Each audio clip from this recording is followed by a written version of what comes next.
અને એ પાણીની કુંડીઓ ભરતો હતો ને એટલે ઘણી વાર એ પક્ષી રહ્યો ને એ પડી અને ડૂબી જતું હતું અને અંદર તડફડિયા મારતું હતું. એટલે હું રિટર્ન થઉં ત્યારે હું જોઉં તો અંદર પક્ષી બારે નીકળવા માટે તલાશ કરતું હોય. પછી હું એને બારે કાઢું અને સાફસૂફ કરી અને ડાળી ઉપર બેસાડું.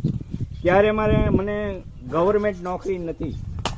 પછી મેં પરમાત્માને પ્રાર્થના કરી કે હે ભગવાન, જો મને આ વન વિભાગની અંદર કાયમી નોકરી મળી જશે ને તો હું પક્ષીની સેવા કરીશ. વાહ, બરાબર.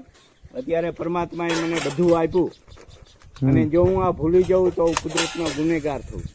વાહ, એટલે ઓલી વાત કીધી છે એ સાચી છે કે રઘુકુલ રીતિ સદા ચલી આઈ, પ્રાણ જાય પર વચન ન જાય. વાહ, એટલે પરમાત્માને મેં વચન આપેલું છે, એ વચનને હિસાબે જ આ કામ થઈ રહ્યું છે.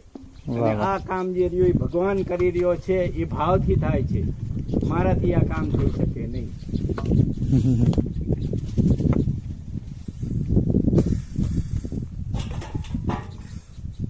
મહિને સાહેબ કેટલું અનાજ જોઈતું હશે? મહિને મારે 110 પોઈન્ટ છે આ પક્ષીના. બરાબર. ધાંગધ્રા તાલુકાની આજુબાજુ. હા, એટલે 110 પોઈન્ટ ઉપર અનાજ પહોંચાડવા માટે કમસે કમ 50 મણ જોઈએ અનાજ. ઓહ.